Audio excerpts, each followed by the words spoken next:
अर्थसंकल्प सादर झाल्यानंतर सर्वसामान्य नागरिकांसाठी आनंदाची बातमी आलेली आहे। सोन्याच्या दरामध्ये सर्वात मोठी घसरण झाली। अर्थसंकल्पामध्ये निर्मला सीतारामन यांनी निर्णय घेतला तो सामान्य नागरिकांसाठी फायद्याचा ठरला। आजच अर्थसंकल्प पार पडलं। बजेट सादर होताना सोनं तोंडावरती आपटलं। मोदी साहेबांनी देखील भारतात सोन्याचे दर कमी होण्यासाठी आंतरराष्ट्रीय स्तरावर झालेला मोठा घोटाळ्याचा पर्दाफाश केला असून सोन्याच्या दराबाबत आंतरराष्ट्रीय स्तरावर मोठी घोषणा केली। सराफ बाजारामध्ये सोन्याच्या किमती घसरल्या। भारताच्या इतिहासामध्ये पहिल्यांदाच अर्थसंकल्पानंतर सोन्याच्या दरामध्ये इतकी मोठी घसरण झाली आहे। पंतप्रधान नरेंद्र मोदीजींची दूरदृष्टीचं नेतृत्व आणि अर्थमंत्री निर्मला सीतारामन यांनी अर्थसंकल्पात घेतलेला तो एक धाडसी निर्णय, ज्यामुळे सामान्य नागरिकांच्या अंगावर आता सोन्याचे दागिने चमकणार आहेत। निर्मला सीतारामन यांनी कस्टम ड्युटीमध्ये मोठी कपात जाहीर केली। आधी सोन्यावरती जो 95% टॅक्स लागायचा तो टॅक्स आता कमी करण्यात आला।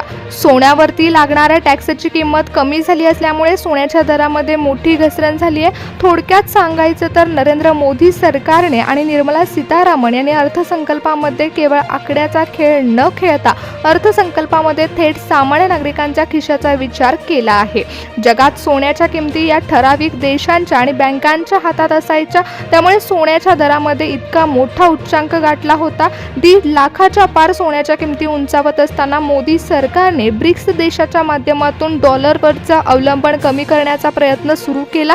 त्यामुळे जगात सोन्याच्या किमती कितीही वाढल्या तरी देखील भारतामध्ये सोन्याचे दर स्थिर राहतील अशी अपेक्षा वर्तवण्यात आली आहे। त्यामुळे आपण पाहणार आहोत की नेमक्या सोन्याच्या दरामध्ये किती घसरण झाली आहे आणि हे सोन्याचे दर किती दिवस स्थिर राहू शकतात। कारण अर्थसंकल्प पार पडत असताना अर्थ मंत्रालयाने जागतिक बाजारपेठातील अशा काही हालचाली उघड केल्या ज्यामुळे सोन्याच्या किमतीवरती चुकीचा प्रभाव पडत होता। त्यामुळे अनेक देशांमध्ये सोन्याचे दर जरी घसरले तरी भारतामध्ये सोन्याच्या किमती या वाढतच चालल्या होत्या। भारताने स्वतःच आता गोल्ड एक्सचेंज सुरू करण्यावर भर दिला, ज्यामुळे आंतरराष्ट्रीय स्तरावर होणारी फेरफार आता थांबवली जाणार आहे। भारतातील सोन्याच्या दराबाबत आता स्वतः भारत सरकार निर्णय घेणार असून अर्थ मंत्रालयाने जागतिक बाजारपेठातील हालचाली उघड केल्या। स्वतः निर्मला सीतारामन यांनी मोठा निर्णय घेतला, त्यामुळे अर्थसंकल्प पार पडल्यानंतरच सोन्याच्या दरामध्ये आतापर्यंतची सर्वात मोठी घसरण झाली। आंतरराष्ट्रीय बाजारपेठांमध्ये जेव्हा डॉलर मजबूत होतो तेव्हा सोन्याचे दर स्थिर राहतात किंवा कमी होतात, परंतु निर्मला सीतारामन यांनी बजेटमध्ये सर्वात मोठा मास्टर स्ट्रोक मारला, ज्यामुळे सोन्याचे दर हे एकदम खाली घसरले। सर्वात महत्त्वाचं म्हणजे आजचा झालेला अर्थसंकल्प हा अनेक नागरिकांसाठी मोठा फायद्याचा ठरला। सध्याची परिस्थिती पाहता आणि भविष्यातील सोन्याचा कल पाहता हा निर्णय अनेक नागरिकांसाठी फायद्याचा ठरलाय। भारतातील सोनं हे फक्त दागिना नाही तर एक सुरक्षित गुंतवणूक मानलं जातं आणि ही गुंतवणूक करण्याची संधी आता नागरिकांना प्राप्त होणार आहे। निर्मलाजींचा अर्थसंकल्प आणि मोदी सरकारने केलेले जागतिक धोरण यामुळे आज सोन्याचे दर हे सामान्य नागरिकांच्या आवाक्यात आले। जर तुमच्या घरी लग्न कार्य असेल किंवा खरेदी करायची असेल तर आता फायदा होणार आहे। सोन्याचे दर यापुढेही स्थिर राहण्याची शक्यता आहे, पण लक्षात ठेवा की सोनं ही दीर्घकालीन गुंतवणूक आहे, त्यामुळे टॅक्स कमी झाल्याचा फायदा नागरिक घेऊ शकतात। पंतप्रधान नरेंद्र मोदीजींचं आंतरराष्ट्रीय धोरण देखील यासाठी कारणीभूत ठरले। आंतरराष्ट्रीय घोटाळा बाहेर आल्यामुळे ब्रिक्स देशाच्या माध्यमातून डॉलरवरती असलेलं अवलंबन आता कमी झालंय।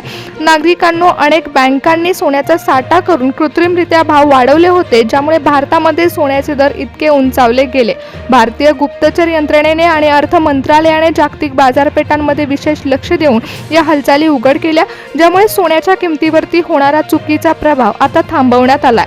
सोन्याच्या दरामध्ये सर्वात मोठी घसरण झाली। इम्पोर्ट ड्युटी कपात कमी झाल्यामुळेच नागरिकांचा फायदा झाला। त्याचबरोबर रशिया युक्रेनमधील तणाव देखील निवळला असल्यामुळे सोन्याच्या दरामध्ये स्थिरता येऊ शकते। सोन्याच्या दरामध्ये ही झालेली घसरण फायद्याची आहे, कारण नागरिकांनो, जेव्हा कोरोनाच्या काळामध्ये जग थांबलं होतं तेव्हा सोन्याने अत्यंत भरारी घेतली होती।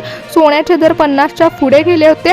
जेव्हा शेअर बाजार कोसळतो तेव्हा सोन्यामध्ये लोक गुंतवणूक करतात, परंतु ही गुंतवणूक करणं नागरिकांसाठी मोठं फायद्याचं ठरलंय। सध्याला बघायला गेलं तर चित्र पूर्णपणे बदललंय। 2024ला सोन्याने 75चा टप्पा पार केला होता, पण 2025 2020मध्ये सोनं 1.5 लाखाच्या पार पोहोचलं असल्यामुळे सोनं खरेदी करणं हे अक्षरशः अशक्य झालं होतं. तुम्हाला विश्वास बसणार नाही की स्वातंत्र्य काळाच्या वेळी 10 ग्रॅम सोन्याची किंमत हे 88 ते 90 रुपये होती. परंतु आता सोन्याने गाठलेला उच्चांक पाहता नागरिकांनी सोनं बाजारपेठांकडे पाठ फिरवल्याची पाहायला मिळत होती.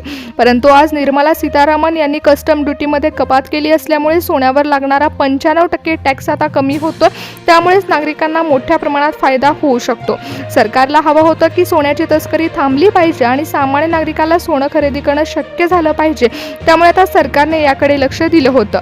स्मगलिंग थांबवण्यात येणार असून नागरिकांना सोनं खरेदी करणं आता शक्य झालंय. हा एक अतिशय धाडसी निर्णय मानला जाऊ शकतो.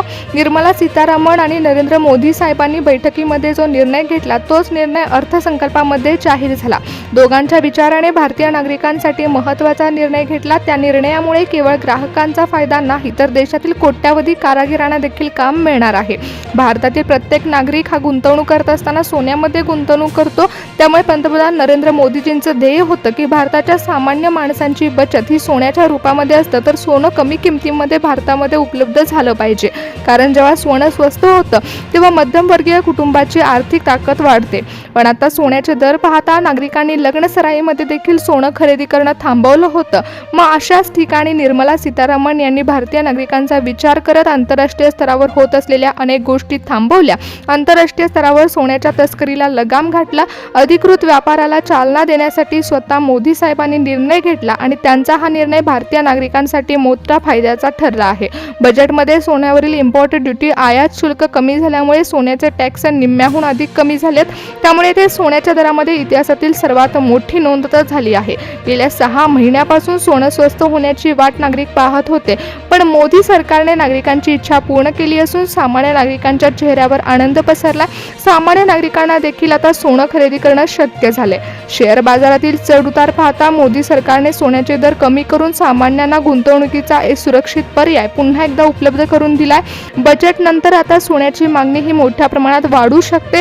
विक्री होत असल्यामुळे व्यापाऱ्यांचा देखील फायदा होणार आहे. हा निर्णय देशाच्या अर्थव्यवस्थेसाठी खूप चांगला ठरलाय. ग्राहकांचा देखील फायदा होतोय कारण 1 लाख 1.5 लाखाच्या पार सोन्याचे दर गेले होते ते आता कमी होतील.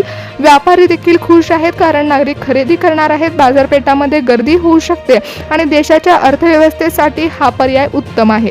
ज्यांच्या घरामध्ये लग्नसराई आहे त्यांच्यासाठी तर हा निर्णय लॉटरी सारखा ठरलाय. कारण नागरिक जिथे 5 तोळे सोनं खरेदी करणार होते तिथे आता नागरिक 10 तोळे सोनं खरेदी करू शकतात.